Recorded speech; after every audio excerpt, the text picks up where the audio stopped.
Welcome to Live, Life Inspired Views for Every Day. My name is Chris Meyer, and I'm a curious soul. I have developed a bad habit. Whenever we drive somewhere and I'm watching the scenery go by, my eyes always focus on all the dead trees I see in the groves and along the road.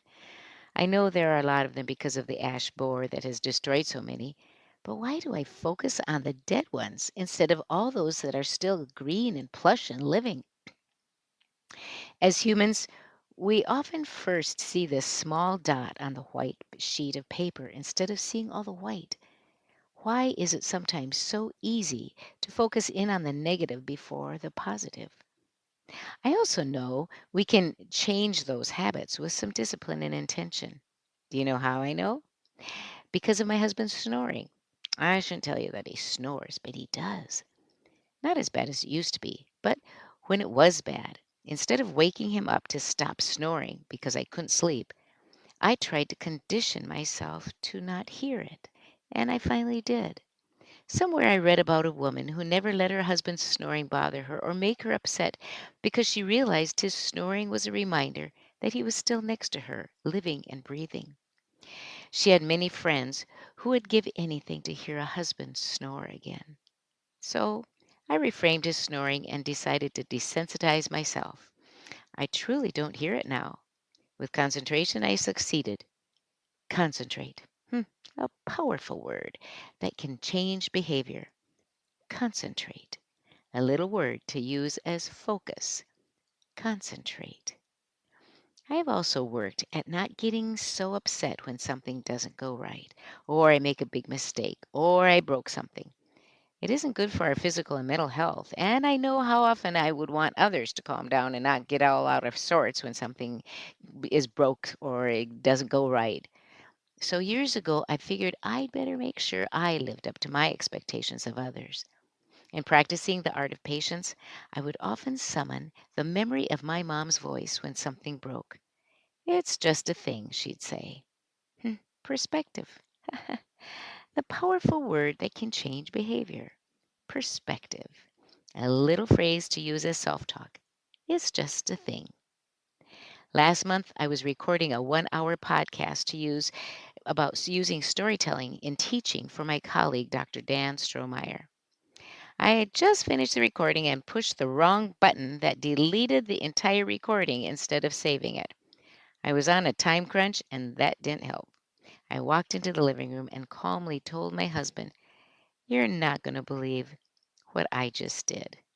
After I simply stated it, he felt so bad and was upset for me. Later in the day, he gave me the best compliment, saying, "I wish I could react that calmly when something goes wrong." That was a gift. But I told him, "I've practiced a lot." Hmm, Practice. Aha, the powerful word that can change behavior. Practice. A little reminder to build our patience. Practice. There you have it, a formula for change or for growth. Concentrate for focus, perspective with self talk, practice the building. The important thing is to go to the thing you know inside that you should change for your benefit and sometimes for the benefit of others. In my case, the benefit for me, learning not to hear my husband snoring was a better night's sleep.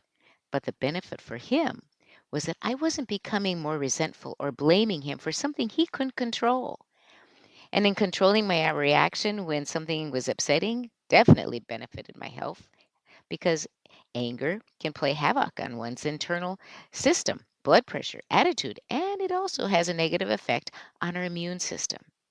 Controlling our anger benefits others too, because being with someone who gets upset when something goes wrong is not fun and leaves a cloud of negativity in the air and a need for others to walk on eggs around the person.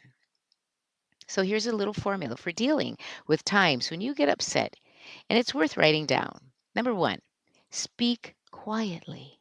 Number two, don't swear, unless you can say something calmly and softly. Number three, talk slowly. Number four, listen to what others say, even if you don't agree or need what they say. Number five, breathe fully and evenly. Number six, Don't jump to conclusions. Number 7, don't make exaggerations.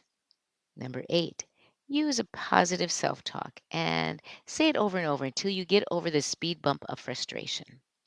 The dead trees are there, and often so many that you cannot help but see them. But as I did with my husband's snoring, I will consciously concentrate on to train myself to see the green first.